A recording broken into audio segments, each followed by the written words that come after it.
நெறைய பேர் கேட்டிருந்தீங்க, ரோஸ் கட்டிங்ஸ் கிடைக்குமான்னு. இது வந்து நான் ஊர்ல எடுத்த வீடியோ. ஒவ்வொரு ரோஸுமே பாருங்களேன், என் கை அளவுக்கு பெருசா இருந்துச்சு. எங்க அம்மா ட்ரெஸ் கலருக்கு மேட்சா பறிச்சுட்டு வந்திருந்தாங்க. அதுக்கப்புறம் தான் நான் போய் கட்டிங்ஸ் எடுக்க போனேனே. இது வந்து தாத்தா வீட்ல இருக்க ரோஸ் செடி. ஒரே இடத்துல இருந்த எல்லா ரோஸ் செடியும் எங்க தாத்தா வீட்ல இருந்தது தான். அண்ட் ஆல்சோ எல்லாத்துலயுமே கட்டிங்ஸ் நானே இப்ப தான் வந்து வாங்கிட்டு வந்திருக்கேன். இனி நான் இங்க வச்சு அது வளர்ந்தா தான், எப்படி இவ்ளோ பெரிய மரமா வளர்த்திருக்காங்கன்னு நீங்க கேட்டிருந்தீங்க. நெறைய பேர் கேட்டிருந்தீங்க. அது வந்து அங்க இருக்கிற மண் கலவை வந்து அந்த மாரி இருக்கும். எப்பவுமே மவுண்டெயின்ல வந்து அங்க நிழலா இருக்கும். அண்ட் சாயிலுமே பார்த்தீங்க அப்டின்னா, உதிரி உதிரியா இருக்கும். தொட்டோம் அப்டின்னா சாயில் ரொம்ப சில்கியா இருக்க மாரி இருக்கும்.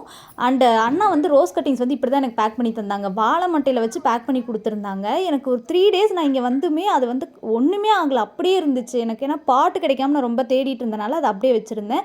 இது வந்து ரோஸ் செடியில வந்து இந்த காய்கள் எப்டி வருதுன்னா, ரொம்ப இயர்ஸ் நம்ம வச்சிருந்தா மட்டும் தான் அப்டி வரும். அண்ட் இவ்ளோ பெருசா வளர்றதுக்கு காரணம் அங்க வந்து நம்ம தொட்டில வைக்காம கீழ வச்சது தான்.